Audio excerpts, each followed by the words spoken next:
안녕하세요. 성공하는 기업을 위한 데이터 분석 현대화 전략 웨비나에 참석하신 여러분 모두 환영합니다. 저는 오늘 웨비나 진행과 발표를 함께할 퓨어스토리지 언스트럭트 데이터 테리토리 매니저로 일하고 있는 김태훈입니다.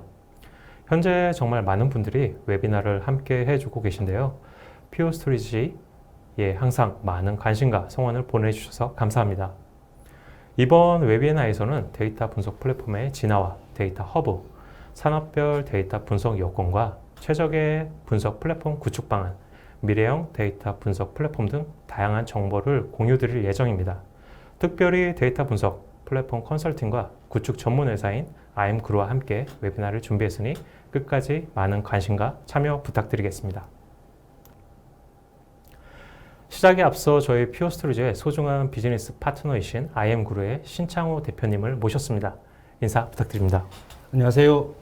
IM그룹의 신창호입니다. 안녕하세요 대표님. 오늘 소중한 시간 내어주셔서 감사드립니다. 오늘 웨비나의 제목은 성공하는 기업을 위한 데이터 분석 현대화 전략이나 사실 이전 원 제목은 기업의 생존을 위한 데이터 분석 현대화 전략이었습니다. 기업의 생존을 성공하는 기업으로 제목을 유화하긴 했지만 현재 데이터 분석은 기업의 생존을 위협할 만큼 커다란 위치로 자리 잡고 있습니다. 데이터 분석 컨설팅으로 다양한 기업 고객분들을 만나보셨을 텐데 현장의 분위기는 어떤가요? 네, 저희는 일단 현장에 나가서 고객들과 직접 이런 데이터 분석 일을 같이 하는 경험을 많이 갖고 있는데 직접 가서 보면 다양한 많은 기업들이 한마디로 우왕좌왕하던 데이터 분석 플랫폼의 일에 대해서 이제 우왕좌왕을 탈피한 그런 상황이라고 볼 수 있고, 한 5년쯤 됐을까요? 빅데이터라는 이름으로 데이터 분석이 시작되어서 이제 시행착오를 겪은 각각의 고객들이 이제 우리에게 맞는 그런 데이터 분석의 길이 있구나 라고 인지하는 단계, 이게 현재 고객들의 단계라고 볼 수 있고요. 거기에 덧대어서 이제 쿠팡이라든지 진짜 DT 기업으로서 성공한 사례들이 등장하면서 굉장히 조급한 마음 반, 그리고 이제까지 해오던 아날로그 비즈니스를 전환해야 된다는 필요성에 대한 절실함 같은 것들을 느끼고 있는 게 현재의 각각의 기업들의 상황이라고 잘라 말할 수 있을 것 같습니다. 네, 말씀 감사드립니다. 그럼 본격적으로 웨비나를 진행해 보겠습니다. 제가 준비한 내용은 데이터 분석 플랫폼의 진화와 데이터 허브입니다. 저는 먼저 데이터 분석 현대화를 했을 때 어떤 효과를 가져올 수 있는지 말씀드리고, 과거부터 현재까지 데이터 분석 플랫폼의 변화와 데이터 분석 현대화에 대한 요구사항을 살펴보고 퓨어스토리지 플래시 브레이드가 데이터 분석 현대화에 어떻게 도움을 드릴 수 있을지 설명을 드리도록 하겠습니다. 저희 본사에서는 데이터 분석 현대화의 실질적인 효과를 알아보기 위해 IT 리서치 업체인 ESG, 엔터프라이즈 스트래티지 그룹에 의뢰하여 흥미로운 결과를 받아보게 되었습니다. ESG에서는 350개 기업체를 대상으로 리서치를 진행하였고 데이터 분석 현대화 정도에 따라 3단계로 구분을 하였습니다. 데이터 분석 현대화가 성숙한 3단계 조직은 1단계 조직보다 4.8배 높은 매출로 특히 신상품 수익률이 경쟁 업체보다 크게 앞서 있었고, 고객 만족도도 3.2배로 기존 고객 유지와 신규 고객을 확보하고 있었습니다. 3단계 조직의 생산성 향상은 2.4배로 직원당 생산성이 앞서 있었습니다. 이렇게 데이터 분석 현대화는 기업 또는 조직이 성장할 수 있는 발판이 된다고 말씀드릴 수 있겠습니다. 그럼 어떻게 데이터 분석을 현대화할지 앞서 데이터 분석의 과거와 현재 그리고 요구사항에 대해 알아보도록 하겠습니다. 데이터 분석은 데이터 웨어하우스로부터 시작이 되었습니다. 데이터 웨어하우스는 데이터와 웨어하우스, 즉 데이터 창고라는 합성어로 대개 DW로 줄여 부릅니다. 1988년 IBM에서 데이터 사일로 문제를 해결하기 위해, 즉 분리되어 있는 다양한 목적의 데이터를 단일 플랫폼에 넣고 분석하여 의사결정을 돕는 시스템으로 착안이 되어 1990년대부터 데이터 웨어하우스 솔루션들이 나오기 시작하였습니다. 기업들은 데이터 웨어하우스를 도입하여 전사적 자원 관리 ERP, 공급망 관리 SCM, 고객 관계 관리 CRM 등 기업 내 다양한 시스템에서 생성되는 데이터를 매일 가공하여 DW에 담아뒀고 필요한 분석을 하여 의사결정에 도움을 받고 있습니다. 하지만 현대와 같은 빅데이터 시대에는 지금까지 ERP, SCM, CRM 등에서 생성되는 정형 데이터만이 아닌 로그, 사물 인터넷, 소셜미디어, 웹사이트 클릭 스트림 등 다양한 비정형 데이터도 분석 대상으로 기존 DW 환경에서는 함께 분석하기 어려운 구조입니다. 또한 DW는 여러 운영 DB에 데이터를 추출, 변환, 적재하는 작업을 거쳐 DW 전용 DB에 쌓아야 분석이 가능하기에 실시간 분석 또한 어렵습니다. 아이러니하게 데이터가 격리되는 사일로 문제를 해결하기 위해 나온 데이터 하우스가 이제는 비정형 데이터 분석, 실시간 분석이 어려운 하나의 거대한 사일로가 되었습니다. 다음은 데이터 레이크로 더 많고 다양한 데이터를 저장하고 다각적인 분석을 위해 데이터 레이크 개념이 나오게 되었습니다. 90년대 초 구글에서 발표했던 GFS, 구글 파일 시스템을 근간으로 페타바이트 이상의 저장 공간을 제공하고 여러 대의 서버가 동시에 데이터를 처리하는 하드 파일 시스템과 함께 데이터 레이크 아키텍처가 나오게 되었습니다. 이 아키텍처를 예로 들면 디스크를 장착한 100대의 리눅스 서버를 하나의 하드 클러스터로 묶고 하드 파일 시스템으로 스토리지를 구성하고 정형, 비정형 데이터 분석 에코시스템을 구성하는 형태입니다. 이렇게 단일 하드 클러스터에 데이터 레이크를 운영한다는 것은 관리의 어려움 외에도 증설 시 하드 노드 단위의 증설로 하드 클러스터의 CPU, 메모리, 스토리지 크기가 함께 증가해야 하는 비용적인 단점이 있었고 AI와 같은 요건으로 별도의 분석을 위해 클러스터 구축 시 추가 사일로가 발생하게 됩니다. 기본적으로 데이터 레이크 아키텍처는 큰 파일 사이즈, 순차적인 액세스, 배치성 데이터 분석, 낮은 네트워크 속도로 설계가 되어 엔터프라이즈 기업에서 현재 요구하는 긴급한 분석, AI, 딥러닝, 머신러닝 등을 지원하기 힘든 또 하나의 사일로가 되었습니다. 다음은 이제 클라우드입니다. 클라우드 서비스 프로바이더들은 다양하고 유연한 데이터 분석 플랫폼을 제공하고 있습니다. 클라우드 데이터 분석 환경을 사용하는 유형을 보면 클라우드에서 서비스를 시작해 발생되는 데이터를 분석하는 유형, 클라우드에서 데이터 분석 모델링을 테스트하고 온프라미스 분석 환경에 적용하는 유형, 특정 시기에 집중되는 데이터 분석 워크로드를 클라우드에서 진행하는 유형이 있습니다. 클라우드 데이터 분석 환경의 가장 큰 특징은 분석을 담당하는 컴퓨터와 데이터를 제공하는 스토리지 레이어가 나눠지는 것입니다. 오브젝트 스토리지 저장된 원본 데이터에 카탈로그화된 DW, 데이터 레이크, 실시간 분석, AI 데이터 분석 서비스를 가지고 사용자들이 원하는 데이터 분석 서비스를 쉽고 빠르게 이용할 수가 있습니다. 여기서 질문 하나 드리겠습니다. 클라우드 데이터 분석 환경의 가장 큰 단점은 무엇일까요? 네, 맞습니다. 비용입니다. 데이터 분석을 위해 사용되는 데이터가 증가할수록 데이터 저장 공간에 대한 비용도 급격히 증가를 합니다. 따라서 현재 클라우드 데이터 분석의 트렌드를 보면 온프라미스와 퍼블릭 클라우드를 함께 사용하는 하이브리드 클라우드를 통해 데이터 분석 환경을 구축하고 분석 요건에 따라 플랫폼을 선택하고 있습니다. 또한 이러한 요건에 맞춰 온프라미스 데이터 분석 환경도 컴퓨터와 오브젝트 스토리지로 분리하여 구성하는 사례가 증가하고 있습니다. 작년 초부터 코로나 바이러스가 유행하면서 기업과 기관들은 코로나로 인한 현재의 영향을 파악해 대응하고 코로나 이후 바뀌어진 미래를 대비하기 위해 실시간 분석, AI 데이터 분석을 강화하고 있습니다. 이렇게 데이터 분석은 과거의 데이터 분석으로 의사결정을 돕는 시스템에서 실시간 데이터 분석을 통해 자동으로 의사결정을 하는 시스템으로 진화하고 있으며 이에 따른 다양한 데이터 분석 환경에서 발생되는 요건은 달라지고 있습니다. 데이터 분석 대상이 되는 파일은 작은 파일부터 큰 사이즈, 데이터에 대한 액세스는 랜덤부터 시퀀셜, 데이터 분석 방식은 실시간 처리 또는 일괄 처리, 어플리케이션과 데이터가 신속히 연결되고 확장 가능한 유연한 인프라로 데이터 분석 요건이 변화했습니다. 이제 이렇게 변화된 데이터 분석 환경을 수용하고 미래의 요건을 대비할 수 있는 새롭게 설계된 데이터 플랫폼이 필요합니다. 퓨어스토리지에서는 플래시 블레이드의 데이터 허브 아키텍처로 데이터 분석 현대화의 기반을 제공합니다. 플래시 블레이드 데이터 허브 아키텍처는 모든 데이터 워크로드, 사일로를 통합하는 최신 스토리지 아키텍처로 AI와 실시간 분석 등 다양한 데이터 분석을 신속히 처리할 수 있는 데이터 플랫폼을 제공합니다.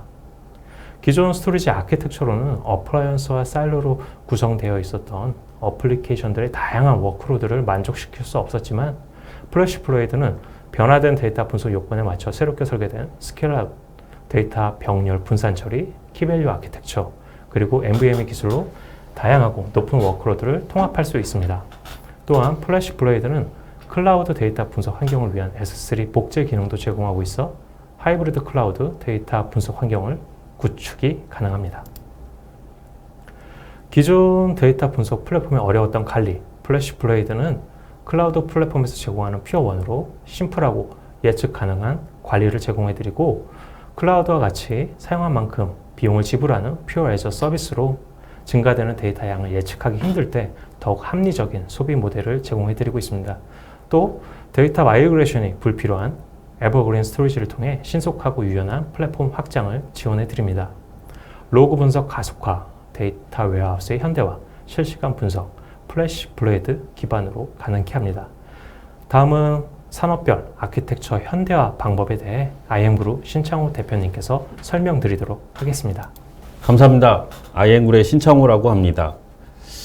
이 자리에 그 하드웨어를 판매하는 퓨어스토리지의 김태훈 부장과 소프트웨어 진영의 아이엠그룹의 신창호라는 사람이 같이 앉아서 같은 목적으로 같은 얘기를 하고 있습니다. 지금 저희가 이야기하게 될 산업별 아키텍처의 현대화의 골자는 이제까지 대량 데이터, 흔히들 빅데이터라는 마케팅 용어에서 시작되어 있는 그런 분석의 그런 기초를 이제까지 소프트웨어들이 해결했다면 앞으로 기술의 변화에 의해 하드웨어와 결합된 어플라이언스 장비가 그 대량 데이터들을 처리하는 그런 시대가 열릴 거라는 그런 어떤 다른 표식의 하나가 되는 거고요. 제가 지금서부터 설명드릴 산업별 아키텍처 현대화의 골자는 첫 번째 제조업체의 현재 상태, 그 다음에 유통업체의 현재 상태, 그 다음에 금융권의 상태를 살펴보고 거기에서 퓨어 스토리지를 통해서 아키텍처 현대화의 퓨어 스토리지의 역할은 무엇인지 전달해 드리러 제가 이 자리에 나왔다, 이렇게 이해하시면 될 것 같습니다. 첫 번째로 저희가 지금 개요를 살짝 설명드렸고 지금 보시는 그림처럼 모든 각각의 산업의 담당자들의 숙제는 디지털 트랜스포메이션이라는 과제들을 들고 계세요. 들고 계신 그 과제랑 지금 현재 우리가 전달해 드리려는 그 제품의 설명, 퓨어 스토리지 안에 플래시블레이드의 역할은 디지털 트랜스포메이션을 달성하기 위해서 IT 기술과 비즈니스 전환 기획이라는 커다란 덩어리를 조합하게 되는 고민들을 하고 계시거든요. 근데 IT 기술 쪽에서 보면 넥스트 BI, 즉 셀프 BI라고 부르는 그런 일들을 하고 DW를 오프로드하는 그런 일들에 대해서 관심을 많이 갖고 계시고, 그 다음에 새로 꾸리는 조직 안에 보통 분석이나 인공지능 멤버들을 채워서 IT 기술을 완성하시고 계시죠. 거기에 비즈니스 전환 기획은 새로운 서비스, 즉 예를 들어서 여태까지 하던 종전의 서비스가 아닌 뭔가 눈이 번쩍 뜨일 만한 서비스를 만들어서 디지털 트랜스포메이션으로 가자, 뭐 이런 계획들을 갖고 계신 상태라고 보면 정확합니다. 거기에 덧대어서 이제는 좀 무색해졌지만 인공지능이라는 용어 아래에 자동 카테고라이제이션을 해서 추천을 한다든지 뭔가 다른 서비스들을 구상하고 계시죠. 근데 엄밀히 말하면 인공지능은 바다와 같은 기술을 갖고 있고 이제 인류는 그 바다의 해변 정도에 서 있다고 보면 정확하실 것 같아요.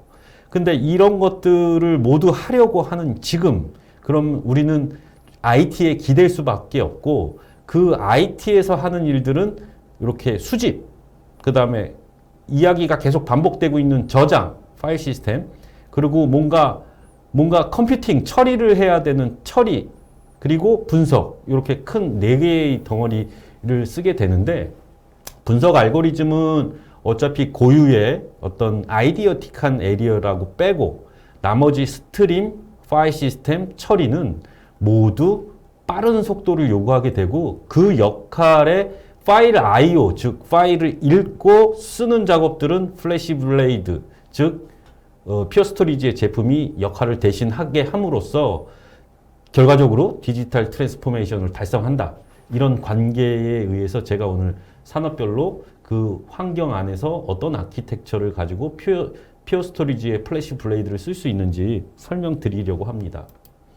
첫 번째, 이제 제조업체의 현재 상황은 어떤 제조업체에 어디를 가든 제조업체는 약간 보수적이세요. 그래서 기존의 시스템들을 다 고수하고 계시고 그나마 좀 갖고 계신 부분들이 DW 시스템까지 진도를 나가고 계시죠.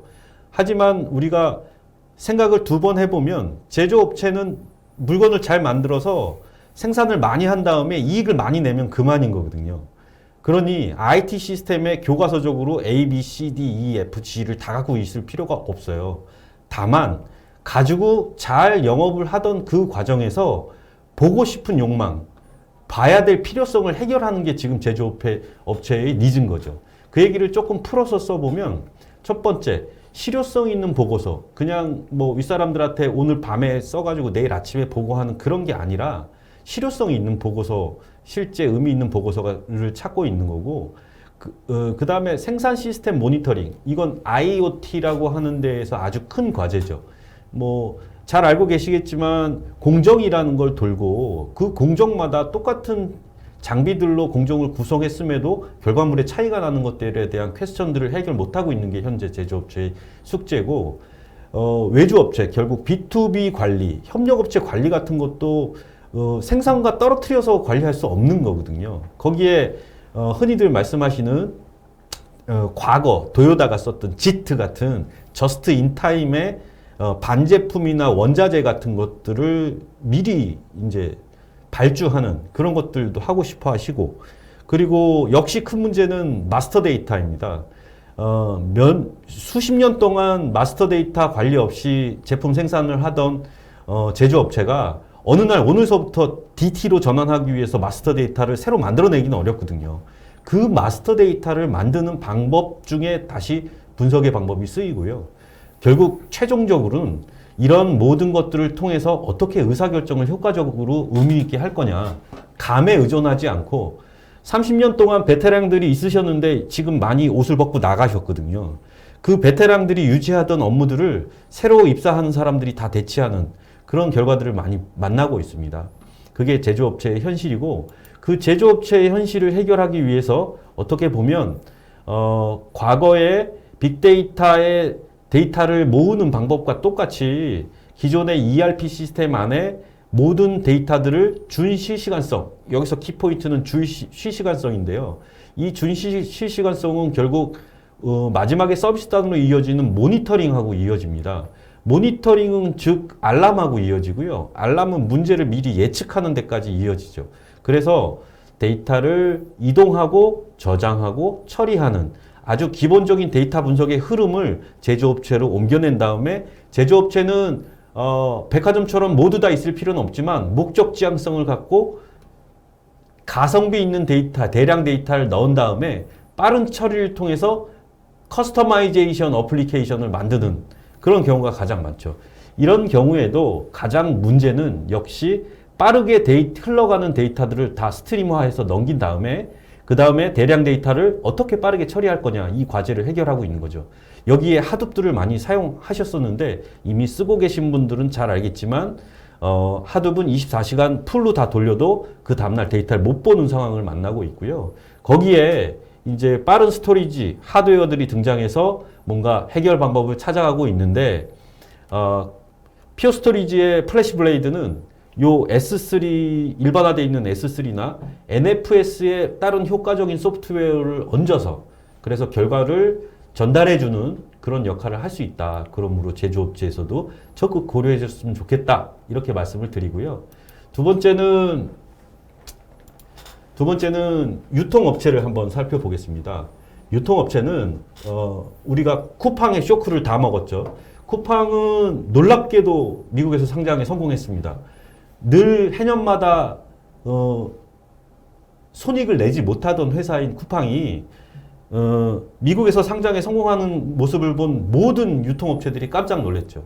근데 생각해보면 유통업체의 키는 유통에도 있지만 사실은 우리나라의 모든 제조업체의 제품들을 받아서 창고에 넣고 창고에 넣은 제품들을 다양한 채널로 판매한다. 이게 유통의 골격이거든요. 그런데 그 창고는 사실 어떻게 보면 회사마다 하나밖에 없다고 보는 게 맞습니다. 근데 그 재고들이 잘 맞지 않는다. 그게 현실이고 그 현실은 어떤 행동들을 져야 하냐면 새로운 온라인 채널들을 늘리거나 서비스를 새로 만드는 거나 아니면 매장들을 늘려나갈 때 큰 저해 요소가 되는 거죠.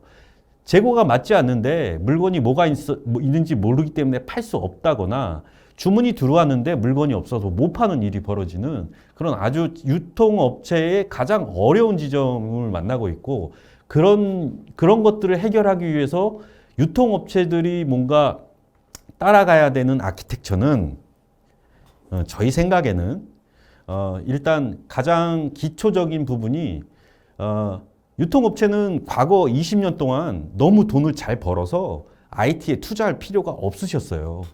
그래서 그 투자 없이 IT를 운영하는 끝에 전혀 새로운 뭔가 플랫폼을 만들어야 되는 그런 과제를 받게 된 거죠. 그래서 첫 번째는 트랜잭션 데이터 영역을 따로 보관해야 된다고 생각하는 거죠. 그리고 분석 데이터 영역을 따로 보관해야 되는 거죠. 이 지점에 있어서는 어떤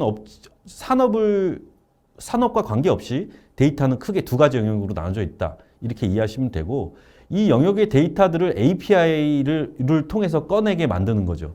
물론 이 영역에 각각 여러 종류의 소프트웨어들이 깔릴 수 있고요. 두 비즈니스 API와 데이터 API는 다시 데이터 API화 돼서 어떤 영업 관리 시스템이든 재고 관리 시스템이든 관계없이 데이터들을 실시간성으로 모두 가져갈 수 있게 만든 다음에 여기서 중요한 점은 판매 플랫폼 01, 02, 03 이런 N개의 판매 플랫폼들을 무한대로 만들어낼 수 있게 해줘야 서비스들을 다양화하고 안 되면 자꾸 새로 할 수 있다는 거죠. 그런 아키텍처들의 이런 모습 안에도 가장 중요한 건 성능이고 그 성능은 즉 퓨어스토리지 같은 고속의 I/O 작업을 할 수 있는 하드웨어가 필요하다. 이렇게 말씀드릴 수 있고요. 그럼 어떻게 해서 다시 그 유통업체의 리더가 될 수 있느냐 이렇게 한번 고민을 해보면 제가 앞에 설명드린 얘기를 유통업의 리더들이 볼 때는 한마디로 딱 정리할 수 있습니다. IT를 통해서 논리적으로 중앙 집중을 한다. 이렇게 이해하시면 될 것 같고 모든 데이터 정보들을 한 군데 다 모으고 그 모은 데이터들을 통해서 뭔가 서비스나 기획이나 뭐 기타 등등을 다 할 수 있다. 이렇게 정리할 수 있을 것 같아요. 뭐 유통업체는 우리나라에 큰 업체들이 몇 개 있지만 사실 대부분 다 이런 고민들을 들고 굉장히 분주하게 돌아가고 있는 걸로 알고 있습니다. 다음은 이제 금융권입니다. 어떻게 보면 저희 전문 분야일 수도 있고요. 근데 이제 금융 관계자들을 만나서 금융권의 이제 문제점이나 변화의 시작은 요 장표 안에 있다고 보거든요. 이제 은행, 증권, 카드, 보험으로 나눠져 있던 금융권이 해체되는 거죠. 해체라는 건 너무 좀 무자비한 단어인가요? 이 해체의 표현 말고 다르게 표현할 방법이 별로 없는데 금융 플랫폼 기업과 바스, 즉 뱅킹 에저 서비스 같은 역할을 하는 기업으로 나눠지고 대출 상품 제조 기업이나 카드 상품 제조 기업, 투자 상품 전혀 다른 구조의 산업이 펼쳐질 가능성이 있다. 어떻게 보면 조금 한국화돼 있던 금융시장이 글로벌화 된다? 아니면 DT를 통해서 뭔가 좀 다른 금융시장이 열릴 가능성이 있다. 이게 이제 금융권에 있는 사람들의 중론이고요. 특히 은행권을 살펴보면 은행권의 전문가들은 다 입을 모아서 이런 얘기를 합니다. 여태까지 예대 마진으로 먹고 살던 은행이 새로운 돌파구를 찾아야 된다면 그 새로운 찾는 거의 시발점은 금융권의 상품이 무엇인가라는 정의에서 시작된다는 거죠. 잘 생각해 보면 금융권은 돈을 파는 게 아니라 개인의 신뢰를 사는 거죠. 그 개인은 은행에 돈을 대출받긴 하지만 사실은 그 개인이 얼마나 이 상품에 대해서 납입 능력을 갖느냐라는 신용. 결국 금융권의 모든 상품들은 증권, 보험, 은행, 이든 무엇이든 모두 신용에 관계된 것들이고요. 결국 그래서 신용 판매의 실체를 파악하는 데 다 주력하고 있고 어떤 은행들이나 그 끝에 정부까지 나서서 도움을 주고 있는 마이데이터 프로젝트들이 번번이 실패하고 있는 거죠. 지금 현재 제 날짜에 끝나는 마이데이터 사업은 거의 없는 것처럼 보여지거든요. 근데 뭔가 문제가 있어서 결과가 안 좋을 때는 원인은 다양하겠지만 사실은 구조적인 문제, 우리가 구조적인 문제라는 그 미닝을 다시 한번 생각해 보면 은행의 계정계나 정보계, 새로 등장한 분석계 안에서 데이터들의 흐름이나 제어에 대한 정의 같은 것들의 어떤 약속 없이 마이데이터에 뛰어드는 것들이 이제 문제의 한 원오브댐이 아니었나 이렇게 돌아볼 수 있고요. 그렇다면 은행은 그럼 어떻게 하는 게 좋을까요? 라고 할 때 다들 꺼내드는 단어들이 스트림 아키텍처입니다. 물론 다른 산업에서도 스트림 아키텍처라는 단어는 다 쓰시게 될 것 같고요. 스트림 아키텍처 이전에 람다 아키텍처나 아니면 그 이전에 배치 아키텍처, 그리고 앞으로 뭐 더 좋은 아키텍처들, 앞으로 나오는 모던 아키텍처들의 가장 시발점이 스트림 아키텍처라고 보면 되는 거죠. 여기서 잠깐 설명을 드리면 람다 아키텍처는 이런 준실시간 데이터와 배치 데이터, 하루 D-1일 데이터와 즉시 데이터가 결합되는 걸 람다라고 봤다면 스트림 아키텍처의 키는 배치 데이터 없이 모든 데이터를 스트림화해서 아까 잠깐 말씀드린 API화 할 수 있다면 어플리케이션들은 어디에 어떤 어플리케이션을 만들든 어디에 어떤 데이터가 있든 한 통의 데이터를 사용해서 사용할 수 있다. 이게 돼야 신흥금융회사의 그런 도전들, 사실 뭐 우리가 흔히 알고 있는 카카오뱅크나 새롭게 등장하는 플랫폼, 금융 플랫폼을 주장하고 있는 회사들은 어쩌면 제가 가보진 않았지만 여러 가지 이익을 갖고 출발했죠. 고정화되어 있는 보수적이지 않은 IT 시스템을 새로 들일 수 있는 데서 사실은 서비스들을 원활하게 할 수 있었을지도 모릅니다. 그러므로 지금 고전적인 아키텍처를 갖고 있는 금융권들은 빠르게 스트림 아키텍처의 의사결정을 통해서 아키텍처를 변화시킬 때에만 그 위에 새로운 비즈니스들을 얹을 수 있다. 이렇게 주장하고 싶은 거고요.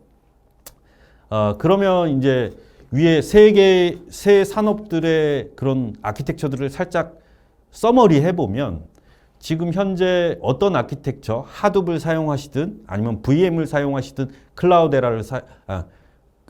클러스터를 사용하시든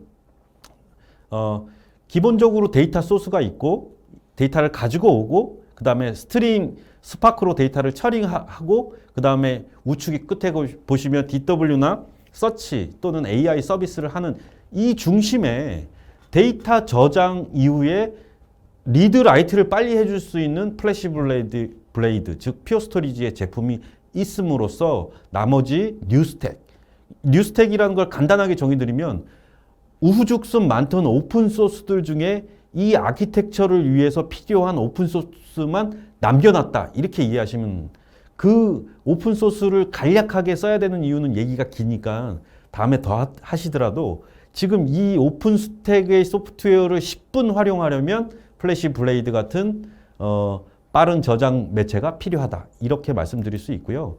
마지막으로 미래형 데이터 분석 플랫폼이라는 용어를 써서 여태까지는 플랫폼이라는 건 오라클 같은 DB를 뒤에 백단에 두고서 어플리케이션으로 플랫폼을 간단하게 관리하는 그리고 뭔가 그 플랫폼을 통해서 오픈마켓의 사용자들이 스쳐 지나가는 그런 것들을 이제 플랫폼이라고 불렀었는데 여기서 특이한 거는 앞으로는 분석 영역이라는 게 따로 떨어져서 DW 같은 데서 따로 관리되어지는 것들이 아니라 플랫폼 안에 분석 영역을 같이 갖고 있어야 된다. 이건 선택이 아니라 필수가 될 거다라고 이렇게 주장하고 싶고요. 그 플랫폼이라는 어떤 하나의 플랫폼을 만들어서 제일 끝에 어플리케이션 계층에서 사용자들이 데이터를 만나고 그 다음에 이 어플리케이션은 데이터의 API를 통해서 데이터를 가져오고 그 다음에 트랜잭션을 통해서 데이터들이 커밋, UID 그러니까 업데이트, 인설트, 딜리트가 된 데이터들을 분석 영역에서 플래시 블레이드를 통해서 실시간화한 다음에 다시 이 분석 영역은 플래시 블레이드를 통해서 서비스를 위한 데이터로 전환된다. 그러므로 해서 최종적으로 사용자들은 어플리케이션 계층에서 전혀 그 안에 데이터의 이질성을 인지하지 못하고 이 서비스 플랫폼의 가장 장점들만 취할 수 있다. 이게 미래형 플랫폼 아키텍처가 될 것이다. 그 안에 플래시 블레이드가 필요하다. 이렇게 말씀을 드리고 싶습니다. 제 얘기는 여기서 거의 마무리하고요. 이제 마지막 서머리를 퓨어스토리지의 김태호 부장님께서 전달해 드리겠습니다. 네, 대표님. 실제 컨설팅과 구축 경험을 바탕으로 말씀해 주셔서 잘 이해가 되었습니다. 자, 이제 오늘 웨비나를 좀 요약 드리도록 하겠습니다. 이렇게 데이터 분석 플랫폼의 현대화는 기업의 생존을 넘어 성사를 판가름할 중요한 동력으로 자리 잡고 있습니다. IM그룹에서는 산업별로 특화된 미래형 데이터 분석 플랫폼의 컨설팅과 구축, 퓨어스토리지, 플래시 블레이드는 실시간 분석, AI 등 데이터 분석의 현대화, 미래를 수용하는 고성능 스케일 아웃, 오브젝트, 파일 앤 스토리지로 데이터 분석 통합 스토리지 플랫폼을 제공해 드립니다. IM그룹과 플래시 블레이드로 미래형 데이터 분석 플랫폼을 담당하고 계신 제조, 유통, 금융 분야에 적용해 매출 증대, 고객 만족도 향상, 그리고 운영 효율성 향상으로 성공하는 기업이 되실 수 있게 도움을 드리고자 합니다. 세션 진행 중 이제 많은 분들이 질문을 남겨주셨습니다. 라이브로 진행되는 행사이니만큼 몇 가지 질문 뽑아서 바로 답변을 드리는 시간을 갖도록 하겠습니다. 네, 대표님. 질문 사항이 여러 개가 들어왔는데요. 네. 먼저 질문 좀 드리도록 하겠습니다. 네. 여러 유형의 데이터와 많은 양의 데이터를 실시간 처리하고 이를 필요시 실시간으로 분석하기 위한 중요 인프라 요소는 어떻게 되는지요? 일단 이렇게 라이브를 하니까 제가 발표를 할 땐 잘 몰랐는데 QA는 일단 인터랙션이 없으니까 일단 제가 설명을 해보겠습니다. QA를 대량 데이터와 대량 데이터 처리를 위한 인프라의 구성이 어떻게 되느냐 네. 이런 질문으로 저는 이해가 가는데요. 네, 그리고 거기다가 이제 실시간 분석 플랫폼을 운영하기 위해서는 어떤 인프라가 필요한지. 그러면은 이제 질문자의 의도는 인프라를 어디까지 인프라로 볼 거냐라는 이제 질문이 있고요. 약간 원론적인 얘기지만 첫 번째는 인프라를 나눌 때 세 가지로 나눠볼 수 있습니다. 첫 번째는 소프트웨어, 두 번째는 하드웨어, 세 번째는 데이터 모델. 많은 사람들은 데이터 모델을 인프라에서 제외하는 경우가 많이 있으세요.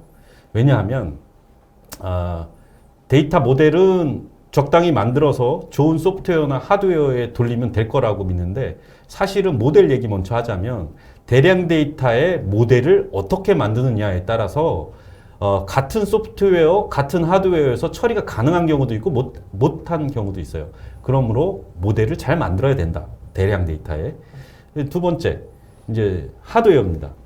하드웨어는 가장 핏한 걸 쓸 건지 향후 3년을 쓸 건지 4년을 쓸 건지 늘 기업의 담당자들은 그런 걸 고민하거든요. 근데 하드웨어는 지금 현재 수준에서 가장 대중적이고 가장 가성비가 좋은 걸 썼던 게 현실이었었는데 지금 현재는 이제 하드웨어를 고를 때 소프트웨어가 고려되어져야 된다. 이게 이제 현실이고요. 그러면은 이제 대량 데이터, 얼마나 큰 대량 데이터냐에서부터 이제 얘기가 좀 달라지는데 대량 데이터 중에 바이너리 데이터가 있고 가장 심플한 텍스트 데이터들이 있어요. 그럼 이제 그 큰 데이터들을 볼 때 얘네들을 간단하게 쿼리 잡으로 처리만 할 거냐 아니면 뭔가 너무 많은 데이터들인데 뭐 분석을 통해서 데이터를 바꿔낼 거냐. 여기서 바꿔낸다는 건 기존의 데이터는 이제 우리가 트랜잭션 데이터 에리어에 있는 속성이었고 뒤에 바꿔낸 이후의 데이터는 파생 변수가 결합되어 있는 전혀 다른 데이터가 될 가능성이 있거든요. 그래서 지금 이제 하드웨어와 소프트웨어는 밀접한 관계가 있고 이제 구체적으로 내려가면 질문자분은 아마도 소프트웨어에 있어서 하둡이 좋은 거냐, 아니면 파일 시스템 S3가 좋은 거냐, 아니면 RDB 오라클이 좋은 거냐, 아니면 몽고DB 쓰는 게 좋은 거냐, 아니면 검색 엘라스틱을 쓰는 게 좋은 거냐, 이런 답변을 듣고 싶어 하실 텐데 사실은 그거는 서비스단의 니즈가 뭐냐에 따라 골라져야 되는 거죠. 그래서 마트를 만들 때는 컬럼나 또는 메모리 기반의 뭔가 집계를 좋게 하는 소프트웨어를 쓰면 되는 거고 뭐 기타 등등 케이스 바이 케이스인 경우가 있는 거죠. 소프트웨어는. 자, 그렇다면 하드웨어와 모델 요 사이에는 어느 정도 결정되어 있는 것들이 있는 거죠. 그 중에 하둡은 약간 시간이 필요한 상태로 전환된 거죠. 하둡은 이제까지 하둡이라는 걸 오랫동안 써온 사람들의 단점들이 등장해 있는데 하둡을 이제 제어하던 회사들은 이 단점들을 제거하지 않으면 향후 앞으로 다시 나아가기 어려운 상태가 된 거고 그거에 대응하는 하드웨어 기반의 이제 S3나 NFS 같은 파일 시스템의 소프트웨어들이 등장했다.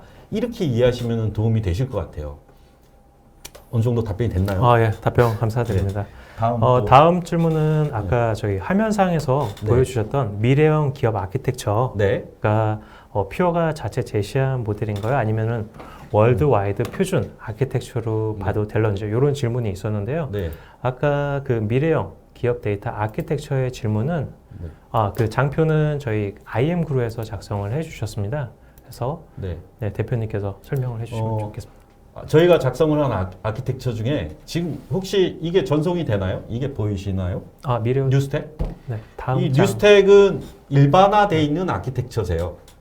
그러니까 오픈소스 진영에서 뉴스택이라고 불리는 오픈소스 중에서 쓸만한 애들을 골라내서 꺼낸 건 저희 머릿속에서만 피어하게 나온 게 아니라 이런 일을 하는 애들 사이에서 어느 정도 일반화되어 있는 아키텍처라고 보시면 되고요. 그 다음에 저희가 흔히 얘기하는 이런 원천 데이터 인제스천, 컴퓨팅, 저장 서비스로 이어지는 이런 아키텍처들은 굉장히 오래된 아키텍처인데 이제 숲을 보느냐 나무를 보느냐의 문제에 있어서 담당자분들은 보통 이 큰 흐름 안에서 어떤 나무의 일을 하셨던 거죠. 사실은 숲 전체로 보면 지금의 DW도 이 그림을 갖고 계세요. 그러므로 일반화된 그림이라고 볼 수 있죠. 다만 안에 흐름들을 제어하는 작은 화살표들은 이제 저희가 구체적인 지명을 통해서 어떤 게 더 효과적이라는 걸 저희 경험 안에서 말씀드리고 있는 거고요. 뭐 그 정도 될 것 같고 마지막으로 저희가 플랫폼은 이래야 돼요 라고 주장하는 건 저희가 그린 거예요. 저렇게 플랫폼은 트랜잭션과 분석 영역이 합쳐져 있어야 돼요. 요즘 이런 소프트웨어들이 많이 등장하고 있고요. 이런 건 저희가 그린 겁니다. 네. 그리고 좀 운영 부분으로 들어가서 네. 운영을 데이터 센터에 두고 해야 하는지 아니면 자체적으로 운영을 해야 되는지 네. 프로젝트를 할 때마다 이런 고민에 대한 네. 고민을 하고 계시고 그리고 혹시 경험적으로 뭐 네. 데이터 센터를 사용하는지 자체 데이터를 사용하든지 클라우드를 사용할 때 네. 이런 부분에서 좀 컨설팅을 해줄 수 이런 있으신 건 단답형으로 말씀드리기 좀 어려운데 크게 보면 이제 클라우드를 쓸지 온프레미스를 쓸지에서 이제 트리가 생기죠. 그럼 클라우드를 쓴다면 퍼블릭 클라우드를 쓸지 프라이빗 클라우드를 쓸지 결정을 하셔야 되는 거고 온프레미스를 쓴다면 어떤 소프트웨어들을 이용해서 클러스터를 만들지 결정했어야 돼요. 이 결정의 의사결정의 인풋 값들은 사실 굉장히 변수들이 많기 때문에 좀 펼쳐놓고 어떤 게 답이다, 어떤 게 객관적으로 우위에 100점짜리가 있다 이런 건 아니거든요. 그리고 제일 중요한 건 퍼블릭 클라우드로 갈 땐 장애벽들이 몇 개 있어요. 컴플라이언스 이슈가 있다든지. 자, 이런 것들은 이제 결정의 문제이니 좀 얘기를 길게 해봐야 되는 거고 운영 인력이나 운영의 측면에서 볼 때는 이제 얘기가 길어집니다. 운영은 이제 하드블 해보신 분들도 있고 안 해보신 분들도 있는데 소프트웨어 숫자가 많아지면 관리의 인력들이 늘어나요. 하드블 쓰려면 소프트웨어가 미니멈 20개 정도 필요하거든요. 그러므로 하드비나 이런 걸 쓰면 운영 인력이 많아져야 되는 거죠. 예를 들어서 아주 간단한 흐름만 제어한다 그러면 하드배도 인력이 적게 들겠지만 사실 하드브로 진짜 뭔가 해보겠다 그러면 인력들이 많이 드는 거죠. 제 경험 안에서 어떤 회사는 수백 명가량의 인력을 보유한 데도 있고요. 어떤 회사는 2명이 하는 데도 있습니다. 결과는 하늘하고 땅 차이가 되겠죠. 그런 것처럼 운영이라는 게 과거에 완제품을 납품받아서 다 만들어 놓은 걸 잘 나오는지 안 나오는지 정도만 확인하던 운영은 이제 거의 끝났다 이렇게 말씀드릴 수 있고 이런 데이터 분석 플랫폼의 영역으로 넘어갈 때 이건 시간을 따로 내서 오가니제이션 즉 조직에 관한 영역을 따로 고민해 봐야 되는 거죠. 사실 어느 정도 정답은 나와 있는데 그 정답으로 가는 데 있어서 뭐 아픈 구석들이 되게 많으세요. 그래서 요거는 좀 얘기를 길게 해봐야 되는 영역이다. 운영 쪽은. 네. 그렇게 말씀드릴 수 있습니다. 아, 예. 네. 감사합니다. 그럼 이제 제조업체 쪽에서의 또 질의사항이 하나가 있는데요. 네. 네. 말씀을 드리도록 하겠습니다. 현재 회사에서 운영하는 시스템만 60개가 넘어가고 있습니다. 네. 향후에는 더 증가될 예정입니다. 네. 시스템 통합을 이루기 위해서는 여러 가지 노력을 하고 있지만 네. 이렇게 분산된 시스템 데이터를 분석하고 통합하는 것은 쉬운 일이 아닌 것 같습니다. 네. 효과적인 데이터 분석을 위해서 분산된 시스템을 정리하거나 통합시키는 과정부터 진행해야 할까요? 아니면 분산된 시스템을 각각의 유의미한 데이터를 분석하는 게 맞을까요? 어떤 부분부터 먼저 진행을 해야 될 것 같을까? 질문입니다. 굉장히 큰 회사신 것 같아요. 네. 60개나 되는 그 자체 소프트웨어를 갖고 계시다면 상황이나 업체의 성격이나 아니면 인력의 구성 같은 것들을 다 고려하셔야 되겠지만 저라면 그냥 그 질문만 듣고 그러니까 저라는 개인이 그냥 혼자서 방 안에서 그냥 상상을 해보면 60개의 시스템의 데이터를 빅뱅 즉 모든 데이터를 한 곳에 모아서 그 다음에 분석을 뭘 해보겠다라는 방법은 선택하지 않을 것 같아요. 예, 그걸 흔히 얘기하는 우리가 과거에 은행들이 선택하던 넥스트 제너레이션이라는 차세대에 버금가는 일들이 될 거고요. 그거는 오히려 데이터를 갖고 오면 어떤 스마트한 사람이 그 데이터를 전부 이해해서 길을 만들기 되게 어렵거든요. 다만 그 소프트웨어들이 카테고리가 있을 겁니다. 그 소프트웨어들의 카테고리를 어느 정도 나누면 이제 그 꼭지 흔히 얘기하는 어쨌든 엔터프라이즈 기업일 테니까요. 기업 안에 6개 강론 안에 회계, 생산, 재무, 경영 같은 그런 카테고리를 띈 다음에 물론 전사적으로 의사결정해야 되는 영역도 있지만 그 카테고리별로 일단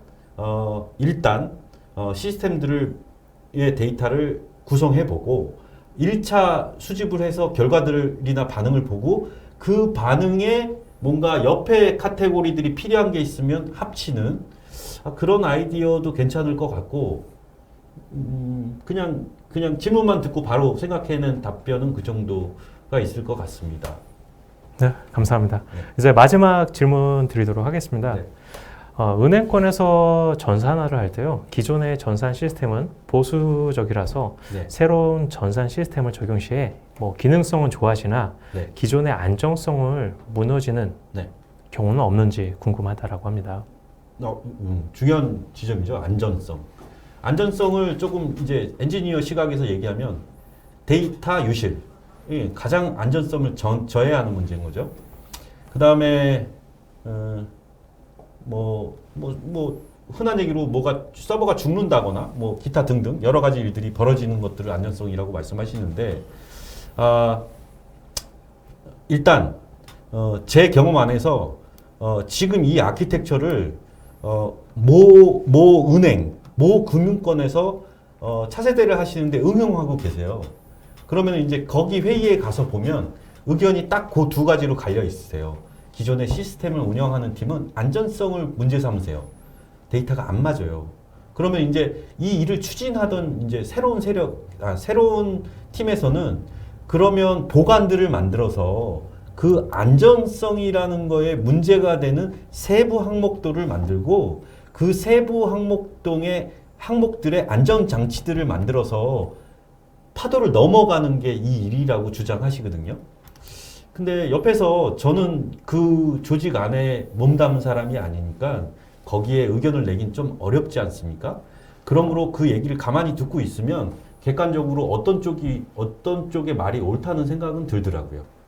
그러므로 안전성의 문제는 이게 꼭 새로 등장하는 것이라서 안전성이 저하되는 건 아니고 과거에 오래 쓰신 그 소프트웨어도 처음엔 안전성이 낮으셨어요. 근데 시간이 흐르면서 보완하고 패치하고 원래 소프트웨어는 바늘로 기우는 것처럼 나한테 맞는 옷으로 만들어가면서 좋은 소프트웨어가 되는 거거든요. 그러므로 그런 어떤 시도를 하는 것이 좋지 않을까요? 이렇게 제안 드리고 싶습니다. 네, 답변 감사드립니다. 네, 오늘 웨비나에 참석해 주신 분들 모두 감사드리며 저희가 준비한 내용은 여기까지입니다. 오늘 뭐 여러 질문들을 해주셨는데요. 저희가 컨설팅이 필요한 부분들 저희 요청을 주시면은 저희 IM그룹 신창호 대표님과 함께 거기서 방문 드리고 네, 저희가 컨설팅하고 설명드릴 수 있는 기회 주시면 감사드리겠습니다. 앞으로도 퓨어스토리지 많은 관심 부탁드리겠습니다. 아직까지 설문조사에 참석하지 못하신 분들은 꼭 참여 부탁드리겠고요. 그리고 오늘 발표 자료는 추후 감사 메일을 통해 보내드리도록 하겠습니다. 소중한 경험을 공유해 주신 대표님 감사드립니다. 네, 감사합니다. 이상으로 웨비나를 마치도록 하겠습니다. 시청해 주셔서 감사합니다.